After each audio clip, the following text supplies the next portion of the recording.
ಹೇಳಬೇಕು ಅಂತ ಹೇಳಿ ಬಂದಾಗ ಮನುಷ್ಯ ಧರ್ಮ ಅರ್ಥ ಮಾಡಿಕೊಳ್ಬೇಕು, ಧರ್ಮ ಪರಿಪಾಲನೆ ಮಾಡಬೇಕು, ಧರ್ಮ ನಿವರಿಸಬೇಕು ಅಂತ ತೀರ್ಮಾನ ಬಂದುಬಿಟ್ಟಿದ್ದಾರೆ. ಅಂದಮೇಲೆ ಆವಾಗ ಧರ್ಮ ರೀತಿಯಾಗಿರ್ತಕ್ಕಂಥ ತತ್ವವನ್ನು ಪರಿಪಾಲನೆ ಮಾಡಿದಾಗ, ಅದರ ಅರ್ಥವನ್ನು ಅರ್ಥ ಮಾಡಿಕೊಂಡಾಗ ಅವನು ತನ್ನ ಜೀವಿತದಲ್ಲಿ ನಿಜಕ್ಕೂ ಒಂದು ಒಳ್ಳೆಯ ಬಾಗಿ ಅನಿಸ್ತಕ್ಕಂಥ ಅವಕಾಶ ಉಂಟಾಗ್ತದೆ. ಅವನಿಗೆ ಜೀವಿತತ್ವ ಅರ್ಥವಾಗುತ್ತೆ, ಅವನಿಗೆ ಬಾಳಿಕೆ ಮಾತ್ರ ತತ್ವಕ್ಕೆ ಅರ್ಥವಾಗುತ್ತೆ. ಅವನಿಗೆ ಈ ಪ್ರಕಾರವಾಗಿ ಮನುಷ್ಯ ಮಾನವನಾಗಿಯೇ ಬಾಳಿಕೆ ಮಾಡ್ತಕ್ಕಂಥ ತತ್ವವನ್ನು ಯಾವುದೂ ಚೆನ್ನಾಗಿ ಬೋಧ ಮಾಡ್ತಾ ಇದೆಯೋ ಧರ್ಮ ಅಂತ ಕರೀತಾ ಇದ್ದಾರೆ. ಶ್ರೇಷ್ಠವಾಗಿರ್ತಕ್ಕಂಥ ಜೀವಿ, ಶ್ರೇಷ್ಠವಾಗಿರ್ತಕ್ಕಂಥ ಒಂದು ಪ್ರಾಣಿಗಿಂತ ಇದನ್ನು ಸಹ ಗೋಚಿಸ್ಕೊಳ್ತಾರೆ. ಮತ್ತು ಬಹಳ ಕಮ್ಯುನಿಟಿಗೆ ಉಂಟು, 84 ಲಕ್ಷ ಜೀವರಾಶಿ ಹೇಳ್ತಾರೆ. ಆ 80 ಜೀವರಾಶಿಯಲ್ಲಿ 1ನೇ ಸ್ಥಾನ ಮೀಸಲಾಗಿರ್ತಕ್ಕಂಥ ಮನುಷ್ಯ ಹಾಗೆ ಜೀವನ ಮಾಡಬೇಕು, ಆಗಿನ ತರಿಸೋದಕ್ಕೆ ಧರ್ಮ ಅಂತ ಹೇಳ್ತಾ ಇದ್ದಾರೆ. ಅವನು ಎಲ್ಲರಿಗೂ ಕೂಡ ಕೆಲವು ಸಾಮಾನ್ಯವಾಗಿ ಹೆಂಗೆ ಉಂಟು. ಹುಟ್ಟಿದ ಮೇಲೆ ಮನುಷ್ಯ ಆಹಾರ ಬೇಕು, ನಿದ್ದೆ ಬೇಕು, ಬೇರೆ ಬೇರೆ ರೀತಿಯ ಅನುಕೂಲಗಳು ಬೇಕು, ಬೇಕೆ ಎಲ್ಲಿಗೆ ಬೇಕಾಗಿರ್ತಕ್ಕಂಥದ್ದು, ಎಲ್ಲಿ ಯಾವ ದೇಶಕ್ಕೆ ಎಲ್ಲಿ ಯಾವ ಮನೆಗೂ ಕೂಡ ಕೆಲವು ಅನುಕೂಲ ಬೇಕು ಅಂತಕ್ಕಂಥದ್ದು. ಹೊಟ್ಟೆ ಅನ್ನ ಬೇಕು, ಹೊಟ್ಟೆ ಬಟ್ಟೆ ಬೇಕು, ವಾಹನ ಮಾಡಲಿಕ್ಕೆ ಮಾತು ಬೇಕು ಅಂತಕ್ಕಂಥ ವಿಚಾರ.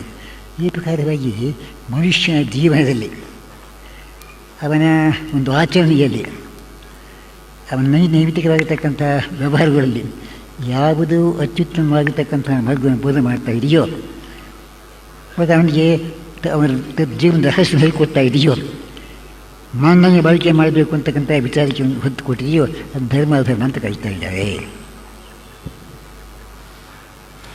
ಒಂದು ಶಬ್ದ ಹೇಳ್ತೀನಿ, religion is what's more in human life. It has differences, they can't come into occupation. But ಧರ್ಮ ಅಂತಕ್ಕಂಥದ್ದು ಧರ್ಮ ಜೀವನ ಆಚರಣೆ ಮಾಡ್ತಕ್ಕಂಥ ವಿಷಯದೊಂದಿಯೋ ಅದರಲ್ಲಿ ತತ್ವವನ್ನು ಬೋಧನೆ ಮಾಡ್ತಕ್ಕಂಥದ್ದು ಕ್ರಮ ತಿಳಿಸ್ಕೊತಕ್ಕ ಧರ್ಮ ಅಂತ ಹೇಳ್ತಾ ಇದ್ದೀವಿ. ಹೀಗಾಗಿ ಧರ್ಮ ಶಬ್ದ ವ್ಯಾಪಕವಾಗಿರ್ತಕ್ಕಂಥದ್ದು ಗೊತ್ತಿರ್ತಕ್ಕಂಥದ್ದು ಹಲವಾರು ಧರ್ಮಗಳು ಉಂಟು, ಹಲವಾರು ಮಾರ್ಗಗಳು ಉಂಟು, ಆಚರಣೆ ಉಂಟು, ಅಲ್ಲಿ ಯಾವ ವಿಧವಾಗಿರ್ತಕ್ಕಂಥದ್ದು ಇದೆ. ಈ ಮಾಡಿದ್ಮೇಲೆ ಅನೇಕ ಮಹಾನುಭಾವ ಹೇಳ್ತಕ್ಕಂಥ ಮಾತು, ತಾಳಿದ ಮಾತು, ಧರ್ಮವನ್ನು ಪರಿಪಾಲನೆ ಮಾಡ್ತಕ್ಕಂಥ ವ್ಯವಸ್ಥೆ ಜಾಗೃತಿ ಆದಾಗ ಶಾಂತಿ ಉಂಟಾಗುತ್ತೆ, ಆನಂದ ಉಂಟಾಗುತ್ತೆ, ಮನುಷ್ಯ ಜೀವನದಲ್ಲಿ ಎಲ್ಲವನ್ನೂ ಕಲ್ತಕ್ಕಂಥ ಅವಕಾಶ ಉಂಟಾಗುತ್ತೆ ಅಂತ.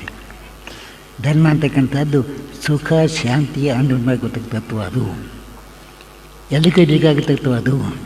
ಮನುಷ್ಯ ಜೀವನದಲ್ಲಿ ಚೆನ್ನಾಗಿ ಬಾಳಿಕೆ ಮಾಡಬೇಕು, ಶಾಂತವಾಗಿರಬೇಕು, ಅವನು ಸಮಾಧಾನವಾಗಿರಬೇಕು. ಹಾಗಾಗಿ ಮಾನವ ಜೀವನದಲ್ಲಿ ಯಾವುದು ತತ್ವ, ಆಚರಣೆ, ಸುಖ, ಶಾಂತಿ ಕೊಡಬಹುದು ಧರ್ಮ ಅಂತ ಕರೀತಿದ್ದಾರೆ.